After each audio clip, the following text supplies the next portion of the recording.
The DOJ's new report into the Louisville Police Department. It details a pattern of excessive force and abusive practices against black residents following the 2020 police raid that killed Breonna Taylor.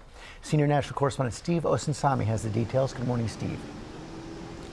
Good morning to you, George. This is the result of a 2-year investigation into the Louisville Police Department, and they've now signed an agreement with federal authorities. It allows for an independent monitor to come in and watch while the city tries to accomplish police reforms.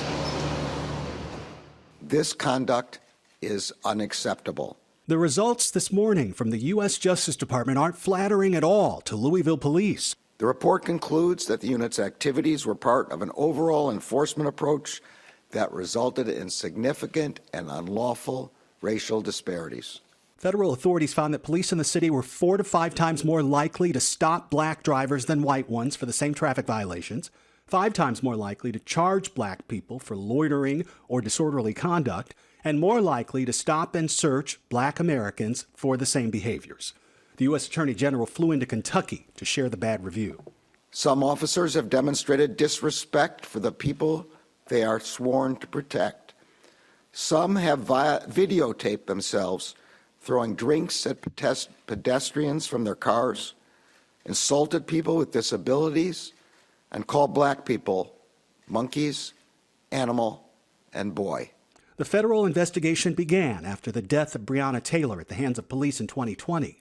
I don't know what's happening. Somebody kicked in the door and shot my girlfriend. She had no connection to the crime police were investigating, but died as police were trying to execute a no-knock warrant looking for a drug suspect. Justice officials found that more than 60% of no-knock search warrants and forced entries into buildings involve black people. Taylor's mother is not surprised. It's heartbreaking to know that everything you've been saying from day one has to be said again through this manner. The city's new mayor says he'll work with the Justice Department to put changes in place.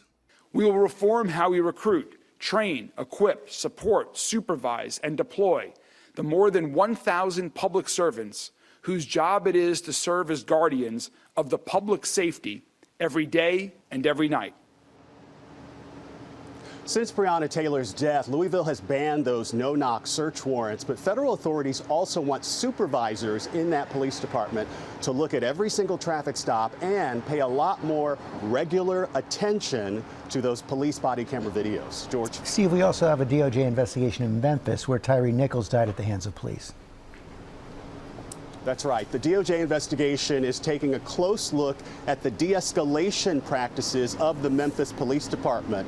But they're also asking for something else. They're also taking a look at the Scorpion unit, those specialized crime units that was involved in this incident, and what they find could have implications for police departments that use similar units across the country. George? Steve Osunsami, thanks. Well, hey there, GMA fans. Robin Roberts here. Thanks for checking out our YouTube channel. Lots of great stuff here. So go on, click the subscribe button right over here to get more of awesome videos and content from GMA every day, anytime. We thank you for watching, and we'll see you in the morning on GMA.